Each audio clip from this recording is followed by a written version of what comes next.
I mean, this isn't going to be hard at all. I mean, the WrestleMania 41 card is an easy layup. Hello? What do you mean they already did CM Punk versus Seth Rollins? On the first Raw of Netflix? Really? All right, that's fine. But, I mean, John Cena won the Royal Rumble, right? Jey Uso? I mean, at least The Rock is going to be there, right? What do you mean he's not going to be there? No, I've never seen Moana. All jokes aside, I think we all were kind of predicting something different for WrestleMania this year, and it looks like as the card's shaping up, we're getting something not quite what we predicted. Now, if you'll humor me, I'm going to try my best to make some predictions as to what the card is going to shape up to look like this year. Last year's WrestleMania had 7 matches per night. I'm going to up the ante a little bit and do 8 matches per night just because I couldn't get everything that I wanted. Now, most of these matches are kind of based on what current storylines are happening, although I do have 1 or 2 kind of like fantasy booking, like wish list matches that I threw in there just for fun. Whether they happen or not, maybe not, but I would love to see them. For night 1, I would kick it off with DIY defending the WWE Tag Team Championships against the Motor City Machine Guns, the Street Profits, and Guerrillas of Destiny. We saw DIY defend the tag team titles against the Motor City Machine Guns at the Royal Rumble. We saw the Street Profits get involved and I guess like kind of turn heel, but then they also attacked DIY as well. And then we also saw Tama Tonga eyeing the WWE Tag Team titles backstage. Now, this may just be the excuse to get my favorite wrestler of all time, Tonga Loa, back, but it would be cool to see the Guerrillas of Destiny at WrestleMania, as well as Motor City Machine Guns, to see them on that stage for the first time ever. And I think it would be the perfect time to have Motor City Machine Guns win the titles back, have a big moment, kind of be the standard bearers for the tag team division going on, defending against people like Pretty Deadly, Street Profits, the Garzas. I think this would just be a fast-paced, great way to kick off the card, get a bunch of teams involved, give the Motor City Machine Guns their big moments, kick off the show on a good note. The next thing I'd like to see, and maybe this is a wish list fantasy booking type of thing, but I'd love to see PENTA wrestle Dirty Dominik Mysterio. We saw them have some kind of confrontation over Royal Rumble weekend, so it seems like they're teasing something. I think Dominik would be the perfect heel for PENTA to go against at his first WrestleMania. I mean, PENTA's entrance alone would be incredible. Dominik would be the perfect heel to get a ton of boos. I'd really like to see Dominik kind of getting away from the position that he's in with Judgment Day and kind of getting back to a singles role. It seems like there's some power struggle between him and Finn Balor. And I'd really like to see Dominik this year step into a bigger role, maybe going after the Intercontinental Championship, maybe Money in the Bank, but I think another singles match at WrestleMania is exactly what Dominik needs. Next, I'd love to see the WWE Women's US title defended, have Chelsea Green defend it in a gauntlet match against Naomi, Michin, B-Fab, Zelina Vega, and Candice LeRae. I think the SmackDown Women's division is really underrated. Unfortunately, I expect there to be a lot of multi-person matches at WrestleMania this year, so I think doing it in some kind of gauntlet style could help change it up from some of the other ones that we're going to see. I think it'd be a great moment to give someone like a Zelina Vega or a Michin a big moment at WrestleMania. I think the gauntlet style too allows some pretty cool matchups. You can see some people face off that don't normally do due to like their heel and face alignment. I think this would be a great way to showcase the SmackDown Women's division. All right, and then here's where things become a little less fun. I'm having a big problem with this match, and there's no way that this is actually going to be what it is. Kevin Owens and Drew McIntyre team up in a no-holds-barred match to take on Randy Orton and Sami Zayn. Now, before you click off, I know, this match, it's not good on paper. It doesn't feel great. Feels like an amalgamation of feuds that need to be paid off in the singles, put together in a tag. Honestly, that's exactly what it is. I can't figure out a pathway to WrestleMania for Drew McIntyre, and same with Randy Orton. And those are people that absolutely need to be on the card. We saw Kevin Owens attack Sami Zayn the other week on Raw, so we know that there's something brewing with them. But obviously, Kevin has unresolved issues with Randy Orton as well. We've seen Sami and Drew have their issues this year. I'm going to be honest, I didn't know how to get everyone on the card. I don't like it. It would be unfortunate not to see Drew McIntyre in a more prominent match at WrestleMania. Same with Sami Zayn. I think it would still be a great match though. I think it would be cool to see Sami Zayn team up with Randy Orton. Those personalities clashing would be interesting. It seems like Drew and Kevin could kind of find some common ground in their disdain for the bloodline. There is some story there. I just don't know if this is the way to tell it, but that's where I'm at. Next, for the Intercontinental Championship, I would have Braun Breaker defend against AJ Styles and Sheamus in a triple threat match. I think this is kind of fun. I think it's kind of an interesting matchup. You have the young Braun Breaker against 2 veteran guys. You have Sheamus continuing his quest for the only thing that he hasn't won, the Intercontinental Championship. You have AJ Styles returning from injury after he just returned from injury. Him and Braun have already had some backstage confrontations. I think this would be a hard-hitting clash of styles matches, no pun pun intended. We could finally see Sheamus win the big one. I think Bron losing doesn't hurt him. It could actually help him move into bigger things in 2025. And I think AJ losing here is interesting too. I mean, AJ losing at WrestleMania kind of adds to the story that they've been telling about AJ winding his career down and maybe unable to get the job done these days. But I think the story of Bron facing these two veterans and finally losing to Sheamus, who he's had matches with for the Intercontinental Championship, while also having AJ kind of go through this personal crisis of not being able to get the job done. Sounds like a great story to me. Bron Breakker is totally moving up the card in 2025. A loss here does not hurt him at all and allows him to move into the next phase. All right, next I have Jade Cargill versus Bianca Belair. I think this one seems pretty obvious. They told the story of Jade getting attacked. I know she's been out with injury. I think Bianca is getting a little bit stale as a face. Still think Bianca is one of the best women that they have on the roster. Change and alignment and character for her would be great. She's had big WrestleMania matches. I think that she would be the perfect opponent for Jade to kind of get her in this environment. I think Jade is primed for a big singles push this year, maybe for the US title, maybe for the women's championship. And I think a big win and some revenge over Bianca Belair would be huge for Jade. They have to pay off the story. Next, for the WWE Women's Championship, this has already been confirmed. Charlotte Flair will be challenging Tiffany Stratton for the WWE Women's Championship. I think this is interesting. You know, a part of me kind of wanted to see Charlotte and Rhea maybe for the third time at WrestleMania, although I feel like it's kind of hard for them to top the match they had at WrestleMania 39. I think WWE thought that Charlotte was kind of going to get a hero's welcome as she returned from injury, but there's something about Charlotte that the fans just always boo. And it sucks because she was out for like a year. She missed last year's WrestleMania. And I think maybe they thought that she would be kind of like the hero returning from injury, but no, not quite. And Tiffany's really grown on the crowd as well. I mean, we've seen Tiffany post cash-in kind of go into that babyface role. And much like the Jade Cargill Bianca Belair match,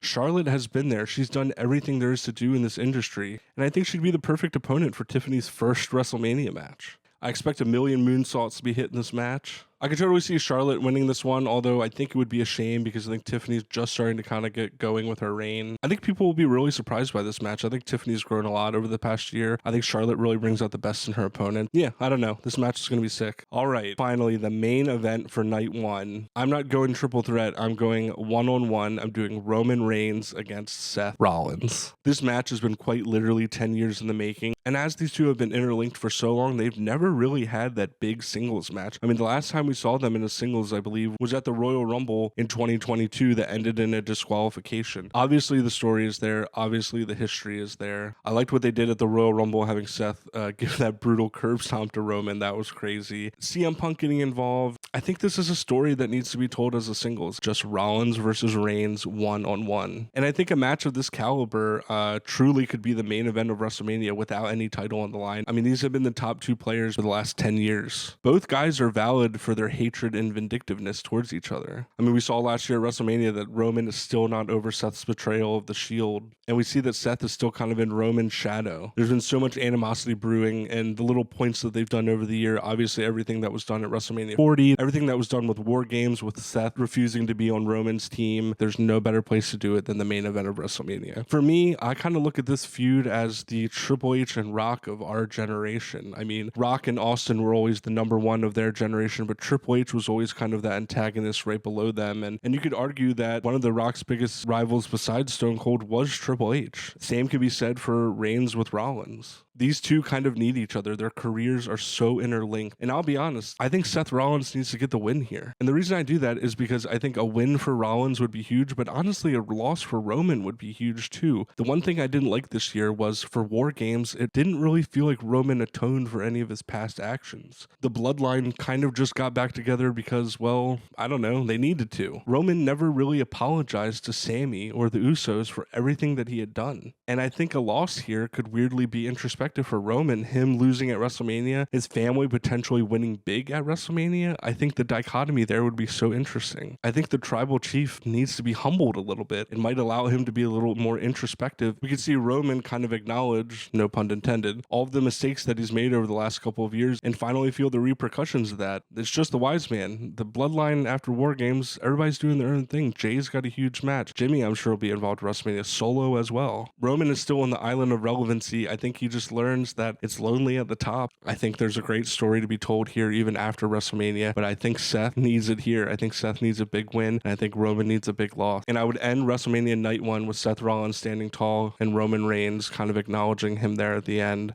having Seth finally kind of get out of Roman's shadow. All right, that's it for Night 1. Hopefully I didn't butcher it too much. I tried to make it work. Try Night 2 and see if it gets any better.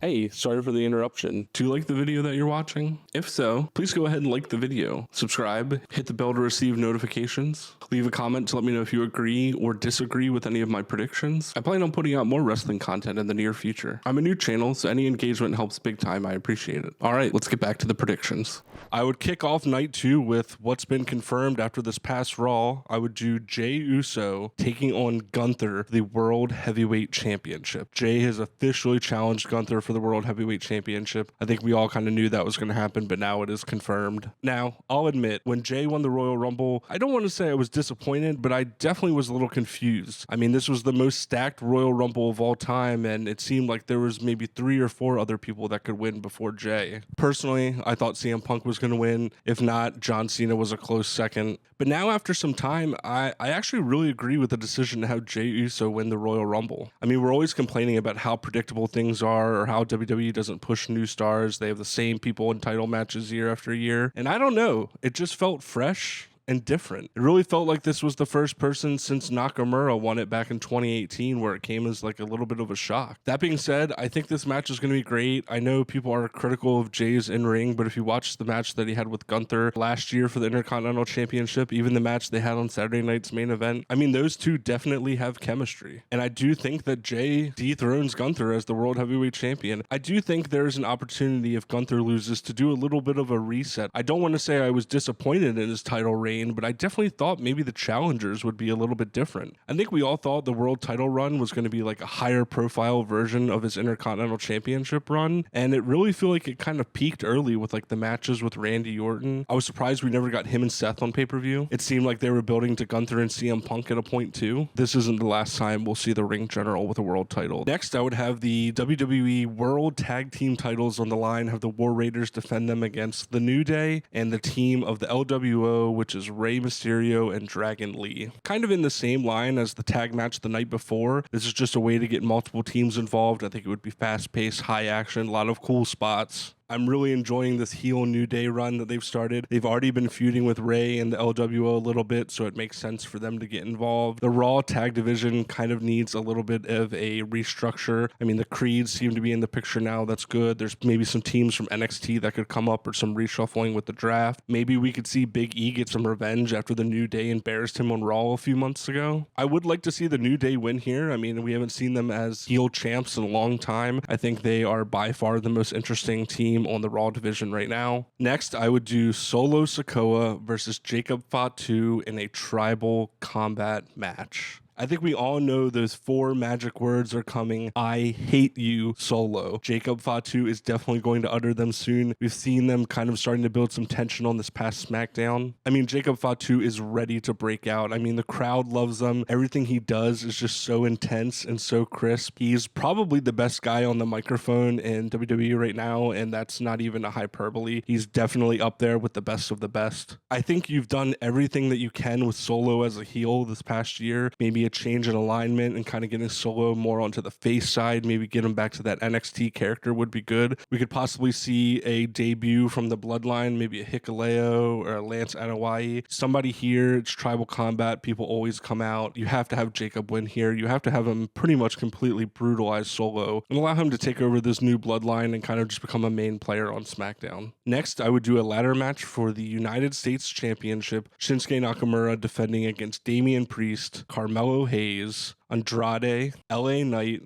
and Jimmy Uso. And honestly, with everything that's gone on with some of the AEW releases, maybe we could see a mystery person added in, maybe a Rusev return, Aleister Black. When you look at it, the men's mid-card division on SmackDown is really stacked. I think this would be a great match. It'd be one of those classic kind of car wreck WrestleMania ladder matches. I think you'd see a lot of great and crazy spots. This would be definitely one of those matches that kind of wakes the crowd up midway through. And I'd go ahead and give Carmelo Hayes the surprise win here. This is the time. Finally pull the trigger on Carmelo Hayes. I think Carmelo would be the perfect guy to kind of carry the mid-card in SmackDown at the remainder of 2025. I think he's a guy you can build around and a guy with a ton of upside. Next, for the Women's Intercontinental Championship, I would have Lyra Valkyria defend against the returning Becky Lynch. I think it's inevitable that Becky will be back sooner than later. I mean, I definitely expect her to be a part of this year's WrestleMania. I think it's very obvious that her and Lyra is a great match to do for the Intercontinental Championship, bring some prestige to this new title. We saw Becky pass the torch to Lyra in NXT. I think Becky walks away with the win here and go on to defend it on Raw against people like Dakota Kai, Ivy Nile, maybe some of the new NXT call-ups post-WrestleMania like a Roxanne Perez. Okay, next. I think this one's going to make a lot of people mad, but hear me out before you click away. I would do Logan Paul versus John Cena. I know, not quite what I expected for John Cena's last WrestleMania match, but I weirdly have a feeling that that's where that's headed. I mean, you can't deny the amount of buzz that this match would have even outside of the wrestling world. It's weird, I know. I don't think it's what any of us expected. Logan Paul and John Cena in WrestleMania, let alone at John Cena's last WrestleMania. And I think it'll be pretty fun. I think it is. I think John Cena and Logan Paul will weirdly work very well together. John Cena always does really good with outside or celebrity people in the WWE, and I fully expect this match to actually end up being pretty fun. Next, I would have Rhea Ripley defend the women's world title against Io Sky and Liv Morgan in a triple threat match. I know what you're thinking, more Liv and Rhea. I know, right? But I think that's what's going to happen. I think Liv's going to win the Elimination Chamber, and I know Io and Rhea have a match coming up on Raw. I think somehow there's going to be some shenanigans at the end of that, and they're going to honor Liv Morgan's title shot, but also add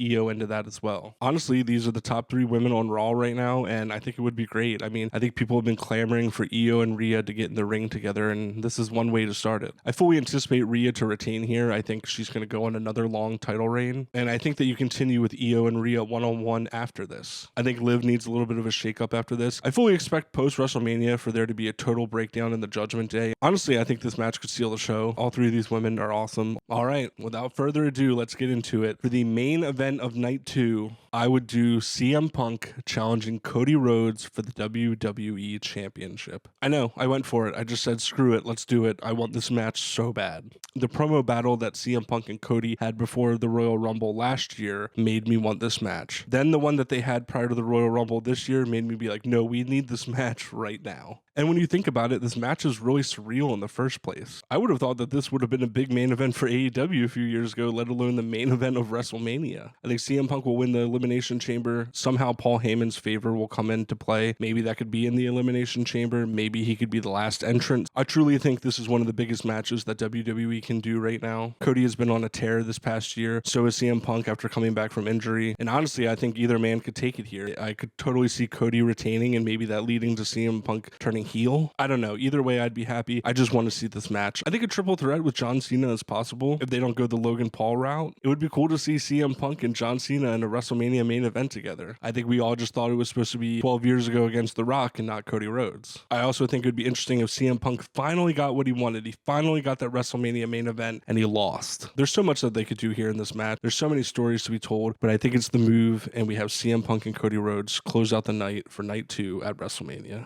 I hope you guys liked the video. Thanks for sticking around and watching all of my predictions. If you're watching this post WrestleMania or in the weeks leading up to it, let me know how I did. Did I get anything right? I think I'm probably going to get a lot wrong, but I appreciate you sticking around and watching the whole thing. If you like what you saw, please go ahead and like the video, subscribe. I plan on putting out more wrestling content in the future. I appreciate you. Thank you so much for watching, and I'll see you soon.